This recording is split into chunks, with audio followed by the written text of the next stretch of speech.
Hey there, and welcome back to Plays Well with Butter. I'm Jess Larson, and today I'm going to show you how to make one of my most treasured family recipes, our best ever kalua pig. Now, of all the recipes we've ever shared on Plays Well with Butter, this is the one that's one of the most special, and I'm so excited to share it with you today. Now, kalua, which roughly translates to cooked in an underground oven in the native Hawaiian language, is a traditional Hawaiian cooking technique, and kalua pig is likely one of the island's most iconic foods. When Hawaiians make real deal kalua pig, they cover the entire surface of a whole pig with salt, and then they fill its cavity with blazing hot stones. The pig is lowered into an underground oven, which is called an imu, and then they cover it with banana leaves or tea leaves and soil, and they leave it to cook for hours and hours until it's succulent, juicy, and melt in your mouth tender. Now, especially if you're a mainlander, it's virtually impossible to make truly authentic kalua pig at home. But if you take the time to source the right ingredients, kalua-style pork is really easy to make, and this recipe is the best place to start.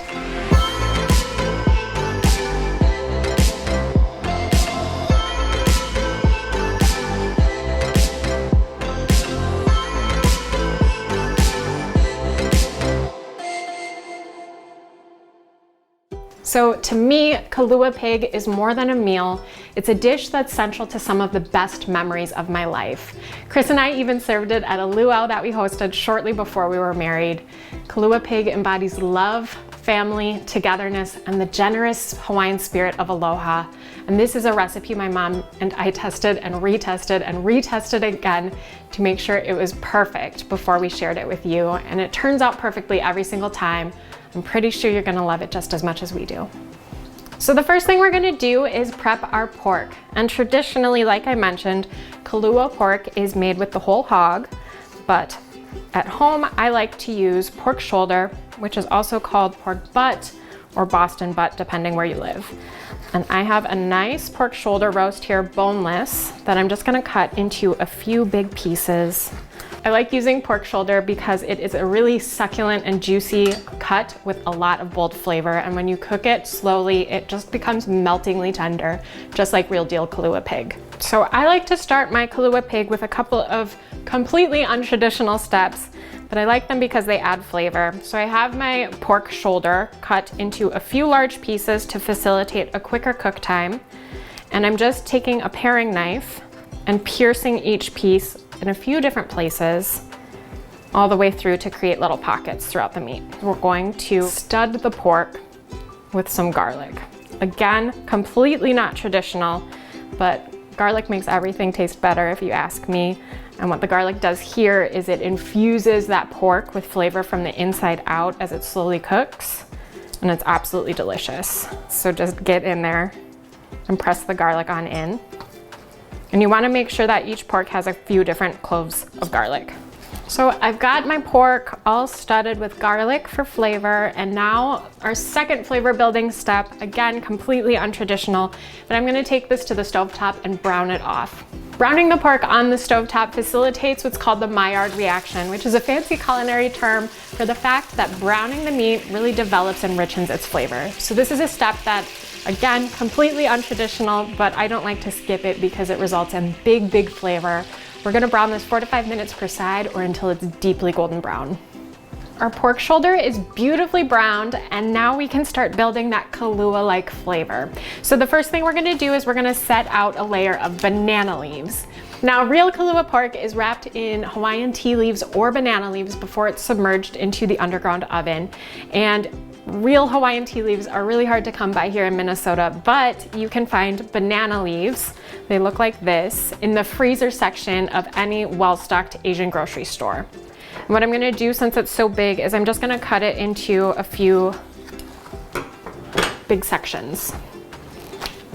You really can't skip this step because it infuses the pork with rich, earthy flavor, and it's absolutely to die for. Use scissors to cut.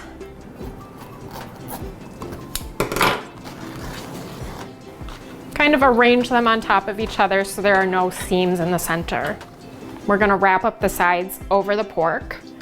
So I'll place my pork right in the center and be sure to get any drippings So that is all flavor we don't want to lose. And now we're ready to season the pork.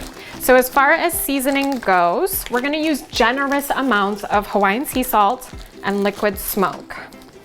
Now, if you ask me if you're trying to make real kalua pork, Hawaiian sea salt is a non-negotiable. It is richer in minerals than conventional sea salt, so it has a stronger flavor. And this seems like a lot. We're using 2 whole tablespoons, but as you can see, the texture of this salt is so coarse that you need kind of a lot to really season the pork appropriately. And then we're going to add on some liquid smoke to kind of help recreate the smoky flavor of real kalua pig. Again, we're using a generous amount here because we've got a lot of pork here, and this is what we're leaning on for doing the heavy lifting in terms of flavor. So I'm going to use my hands to make sure each piece of pork is really well coated in salt and in that liquid smoke, and it smells so good already. And at this point, we're going to wrap it. So take the edges of the banana leaf and fold them up over. And since it's a natural fiber, it's gonna break and tear a little bit as we fold. So that's why we use a few different pieces to help reinforce each other. And it doesn't need to be perfect here. We're not looking for perfect. Just wanna wrap it pretty well. Now, instead of cooking our kalua pork in an underground oven, we're gonna use a Dutch oven, which seals it nice and tight and helps all of the flavor stay in the pork.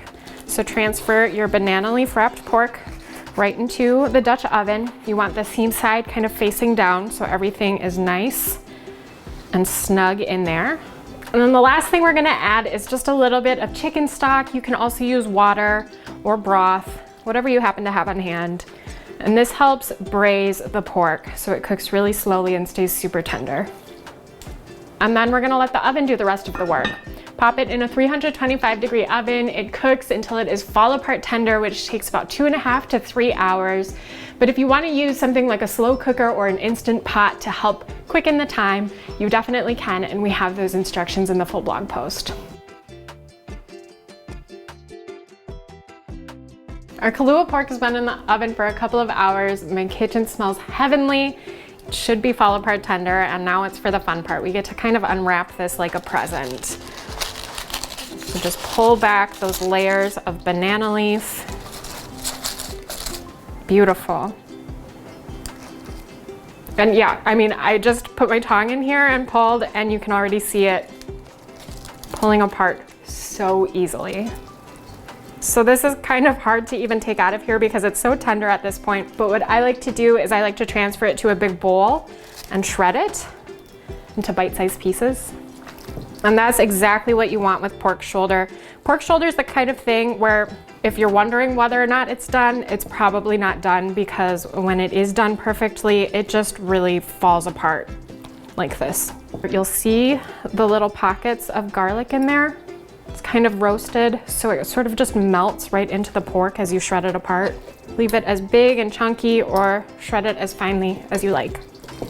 Now for serving, I actually, because we took the time to make that beautiful banana leaf wrapping, I like to transfer the pork right back in, and it looks so stunning. Now, the great thing about kalua pork is it is super versatile. It's an awesome all-purpose pulled pork recipe to keep in your back pocket. You can enjoy it Hawaiian plate lunch style with rice and mac salad or a little green salad. You could also use it on sandwiches or sliders or in place of any pulled pork in your favorite dishes.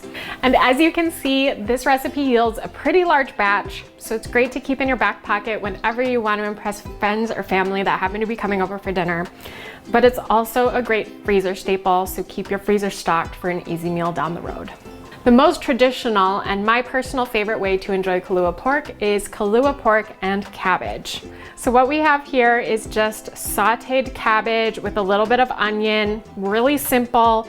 The only seasoning we used was some shoyu, and I'm gonna build a plate. So I have some beautiful fluffy white rice. I'm gonna get the cabbage and onion right on top. Very humble, but so delicious, so comforting. And then we're gonna put some kalua pork right on top. And while we're in the pot, I'm gonna spoon out some of the cooking liquid. There's a lot of richness in here from the pork rendering as it cooked. Don't let that go to waste. And then the last thing I'll do is add a little shoyu. That is how I build a delicious kalua pork and cabbage plate at home. Go in for a bite. Be sure to get every element.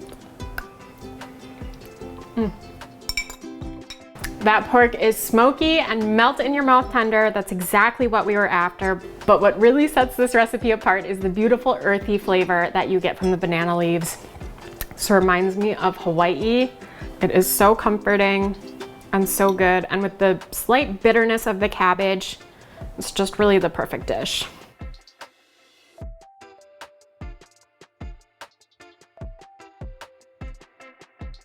So be sure to head over to Plays Well with Butter to grab the full recipe. It also includes slow cooker and instant pot directions if you want a more hands-off recipe. And make it soon, share it with the people you love, and be sure to like and subscribe for more unfussy recipes that pack a big punch of flavor. I'll see you next time.